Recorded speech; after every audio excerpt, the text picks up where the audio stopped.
يا أيها المزمل قم الليل إلا قليلا نصفه أو انقص منه قليلا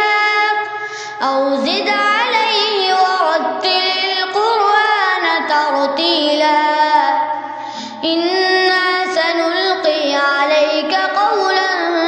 ثقيلا إن ناشئة الليل هي أشد وطئا وأقوم قيلا إن لك في النهار سبحا طويلا واذكر اسم ربك وتبتل إليه تبتيلا رب المشرق والمغرب لا إله إلا هو فاتخذه وكيلا واصبر على ما يقولون واهجرهم هجرا جميلا وذرني والمكذبين أولي النعمة ومهلهم قليلا إن لدينا أنكالا وجحيما وطعاما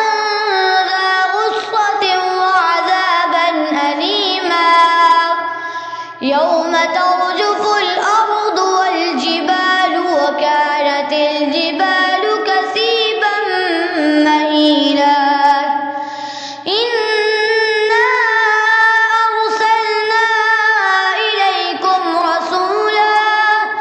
شاهدا عليكم كما أرسلنا إلى فرعون رسولا فعصى فرعون الرسول فأخذناه أخذا وبيلا فكيف تتقون إن كفرتم يوما يجعل الولدان شيبا السماء منفطر به كان وعده مفعولا إن هذه تذكرة فمن شاء اتخذ إلى ربه سبيلا إن ربك يعلم أنك تقوم أدنى من ثلثي الليل ونصفه وثلثه وطائفة من الذين معك والله يقدر الليل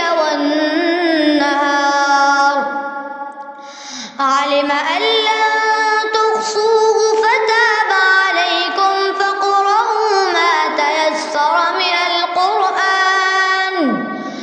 علم أن سيكون منكم مرضى وآخرون يضربون في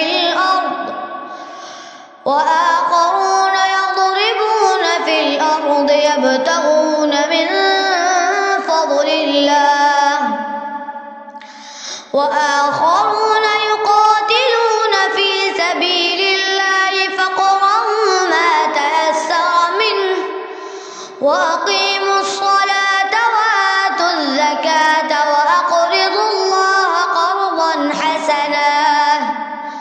وما